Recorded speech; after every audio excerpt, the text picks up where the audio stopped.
of fortune. He says, "Oh Madhav, I have you." Indirectly. And somebody who has God himself, really, he will be a greedy person. He cannot be a greedy person. This shows he was not greedy for anything. He's so nice. And then he goes on putting his logic. He's not like Duryodhan. Oh, Dronacharya, look at all these people. They're ready to fight. And look at that party. They're ready to fight. He's not like that. He's measuring. He's weighing the outcome. He's using his wisdom, discrimination. He's saying, sin will overcome if we slay such aggressors.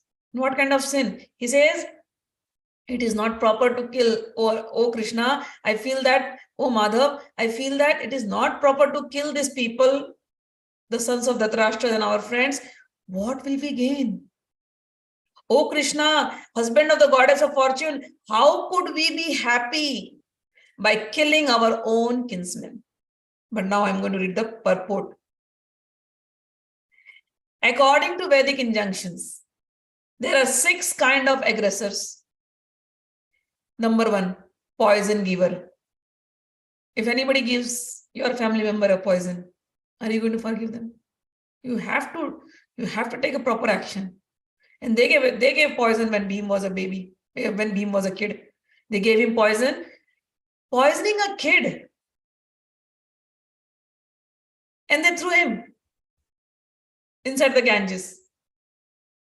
It was the snakes that they took out the poison out of him, and then they again filled him with poison, and then they said, now Bhim, when you go out, you'll be much more stronger. Nobody can poison you anymore. When Krishna has to save somebody, Krishna will do all his things, all his miracles. Poison giver. One who sets fire to the house. If somebody puts fire to your house, are you not going to take action against them? Or you will say, no, I forgive you. You can come and burn everything. You will take an action. You will go to the police, you will go to the court, whatever required action, whatever will help. So here, one who sets fire to the house.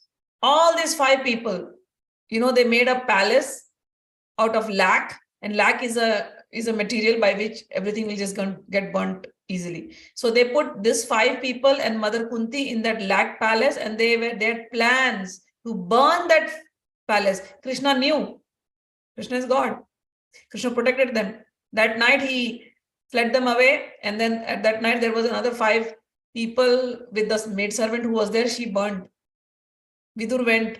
Vidur saw the 6 bodies. Vidur understood they are saved because of Krishna's blessing. But then, Krishna also goes to Dhritarashtra and cries, oh, my Pandavas, they died. Oh, my Bua Kunti, she died. He does all this drama, but they were saved. But their intention, they tried to burn them. 6 people in their house. So according to Vedic injunctions, such people should not be forgiven. So this one sin they had already done, mistake. One who sets fire to the house, they have done. One who attacks with deadly weapons, they have done many times. One who plunders riches, they took away their Indraprasth, their kingdom, by playing this immoral, unfair game of dice. One who occupies another's land, and one who kidnaps a wife. They have done all of these things. So such aggressors are at once to be killed, and no sin is incurred by killing such aggressors. Such killing of aggressors is quite befitting any ordinary man, but Arjun was not an ordinary man. He was saintly. He was saintly by character, and therefore he wanted to deal with them in saintliness. This is the saintliness. He can do anything. He was very powerful, but he wants to deal with saintliness, with less harm, as much less harm as possible to the people around you. This is saintly character. This kind of saintliness, however, is not for Kshatriya. Although a responsible man in administration of a state is required to be saintly, he should not be cowardly. For example, Lord Rama was so saintly that people even now are anxious to live in the kingdom of Lord Rama, Ram Rajya. But Lord Ram never showed any cowardice. When his wife was taken away by Ravana, Lord Ram is a very gentle man. very noble character, very soft spoken. That's how they describe Lord Rama. Very soft spoken. But when Ravan did that, kidnapped his wife, then his strength came out.